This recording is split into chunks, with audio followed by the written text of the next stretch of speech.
Day 7 of recording, 16/06/20.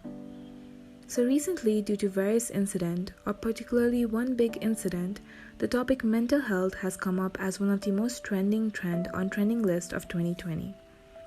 Everyone's been posting regarding how important mental health is and also lending a helping hand to those in need by opening the doors to their direct message. Which honestly is amazing, and I think finally mental health issues have been getting the importance they deserve. But how long until this trend fades away, just as the other ones? What I'll be talking about in this podcast is not intended for everyone, but instead is for the purpose of awareness. I've had few of my many friends text me asking how I'm doing, and that itself made me feel so much better.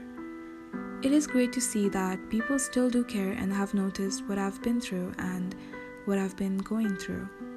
It led me to wondering, why is it that it always takes something to make people realize the importance of certain issues? But the fun part here is that I see the people who once let me down and left me because apparently I was always sad and depressed, posting things such as, "If you ever need anyone to share your problems with, you can always hit me up." Why?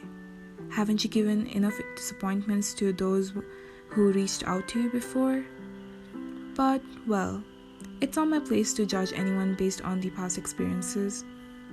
So, after thinking about this a lot, I finally decided that I would want to talk about why is it important not to give hope to someone you consider as hopeless. For past 3 years, I've been through a lot of ups and downs. Now, if you hear the reason why I've been through that phase, some might understand and some would say, "You think you've been through a lot? You know what I've been through? Stop this act." Which honestly hurts a lot. The words might not seem that harsh, but when it's meant for you, it hits really hard, especially when it comes from someone you dearly trusted. When someone is going through a phase as such, people need to understand that it is not about how big the reason is why someone is in that phase. Because once you're in it, you're in it. There's nothing such as small depression or large depression. It is what it is. But it's our fault. When I say our, that includes me, you, and everyone. Even when we are slightly sad, we define things using the word depression. We joke around using the word anxiety. It is so easy to spell or say it, but rather worse to feel it. Having an anxiety or panic attack is one of the worst things I've ever felt. It was almost as if I wanted to stop, but it's just you don't know how to.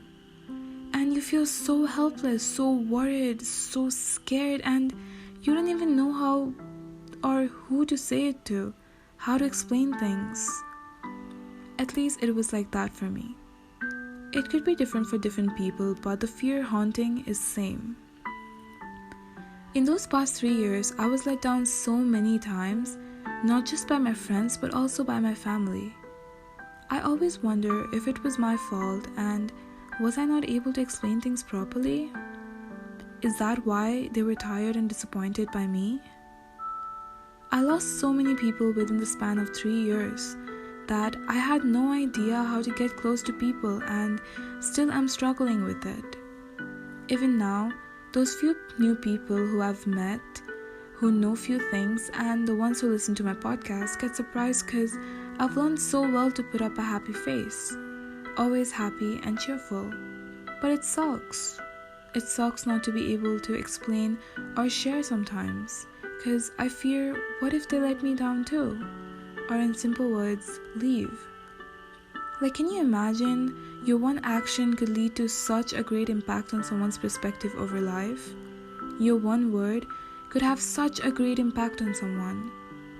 I've felt it, and I've seen it. I've seen people change so drastically. I felt the change in me too. This one line a friend of mine once told me always gets me. She said, "I felt I was bothering him by my issues." And I felt that, because it is true. You feel that way. I don't want to extend this, but to those posting on social medias, Please make sure that you are as ready as when you press that repost button. If you're not good enough to keep someone's secret, then don't do it. Also, I've read posts such as, if you tell me a secret and tell me not to tell it to anyone, that does not include my best friend. No, it should include your best friend. I don't care if people come at me for this statement, but believe me, when someone tells you something about themselves and trusts you with it, you are supposed to keep it. Your best friend might be the closest and most trusted person, but please don't betray those who consider you as the most trusted one. Thank you for listening. Also, a very important reminder: don't worry and don't listen to those who spread negativity. You do you, and honestly, the only thing that should matter is your happiness and your well-being. Try to open up even though it is a bit difficult, and things will get easier and better. Wait for the bright day to come, 'cause it will eventually. TM.